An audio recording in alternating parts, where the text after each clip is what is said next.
Hello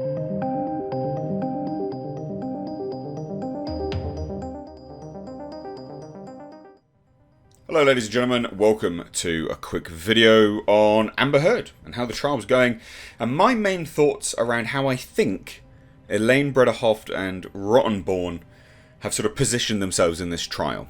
Right? Now, this is just my theory, my thoughts, my observations. I don't know if I'm right, of course I don't know if I'm right.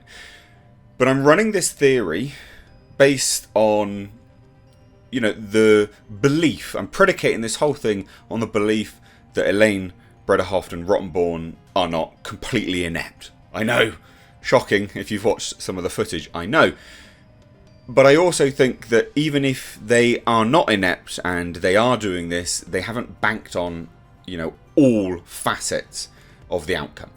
So, let's just take a look at what they're doing on their time as defence, right? There's not going to be any footage. You are just going to be watching me. So if you don't want to watch me, just click off the video. I'm sorry, I can't compile enough footage in time to get this out there. And I think this theory does need to be put out there quicker, you know, sooner rather than later.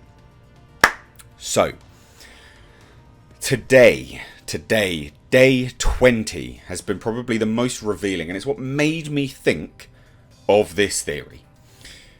We start, obviously, with Johnny Depp being very, very likeable on the stand. Loads of people, very engaging witnesses. Witnesses like, you know, Baruch that has made people laugh and joke, very likeable. Lots of charisma, right? Johnny Depp being very endearing. You know, the empathetic side of us connecting with what he's saying because it's believable. He shows fault. All of these kind of elements. And, of course, Dr. Curry. The stunning Dr. Curry obliterating Elaine Bredehoft. No, that's not entirely correct. No, that's a bad characterization, etc, etc, etc. And then the time comes to Elaine Bredehoft to lead Amber Heard's defence. We start off with Dr. Dawn Hughes. Witness. Expert witness. Now, I think that they did that to counteract, of course, Dr. Curry. I think we know that. I don't think they banked on that spectacularly failing.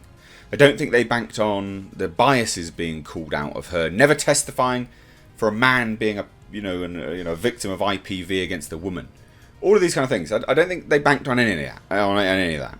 But I think that they absolutely thought, yeah, we'll lead with this expert witness, then we'll go with Amber. There you go, great.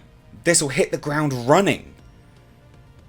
I don't think they banked on Amber Heard being as unlikable as she was, overacting as much as she was. I think Elaine probably thought, you know what, Amber Heard's a Hollywood actress, I'm sure she can pull this off.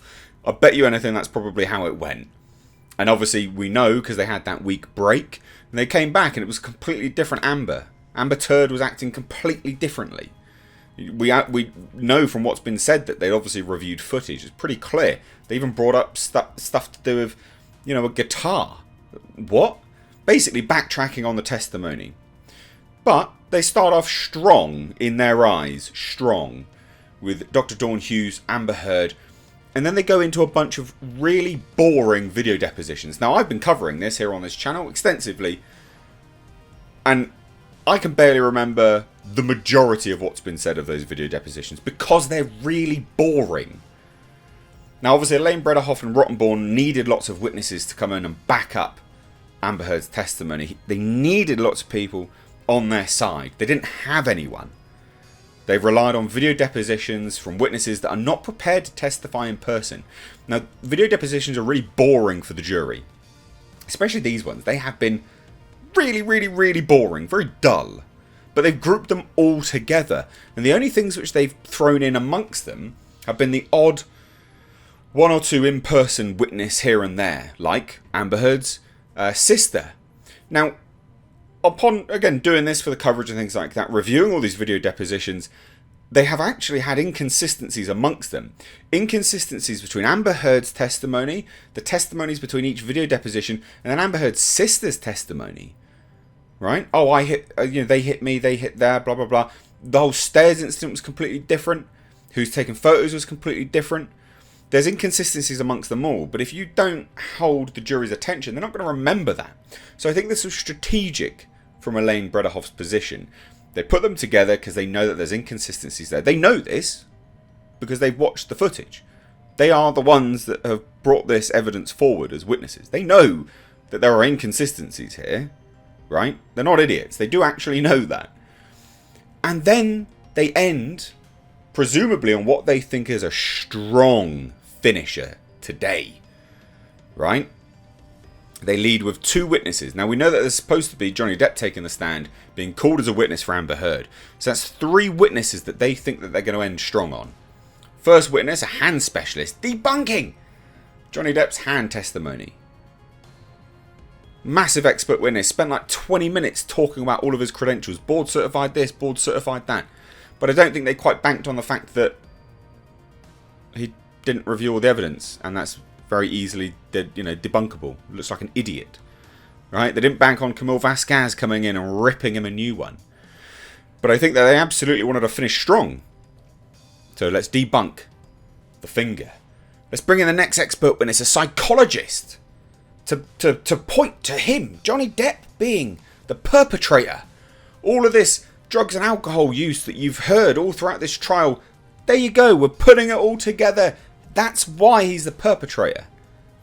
But of course, not banking on the fact that this psychologist, David Siegel, incredibly unlikable, incredibly salty, arguing with the judge, arguing with the attorney. Do I have to answer this question? Yes, mate. Yes, you do. So you've spent all this time boring the jury. They've disengaged. Sure, they've not listened to the inconsistencies. Fine. They perk up. Live witnesses. Yeah, we're going to wreck Team Depp now. But wait. No, this is going to backfire tremendously. You've got the jury's attention.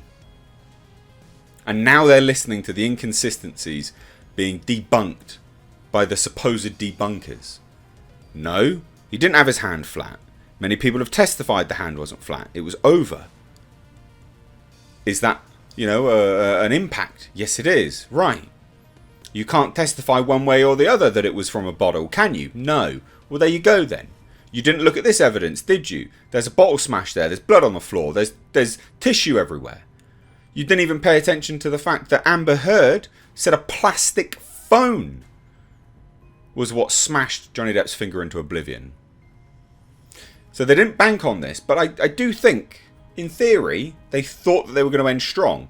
And now we've got one more witness, of course, which is going to be Johnny Depp. Supposedly, that's what we're led to believe anyway, he will be taking the stand today.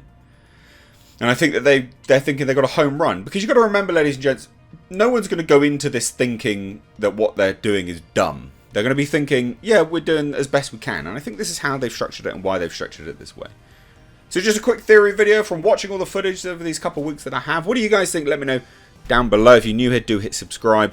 Stay tuned for all my other footage and coverage of this trial. Cheers, guys.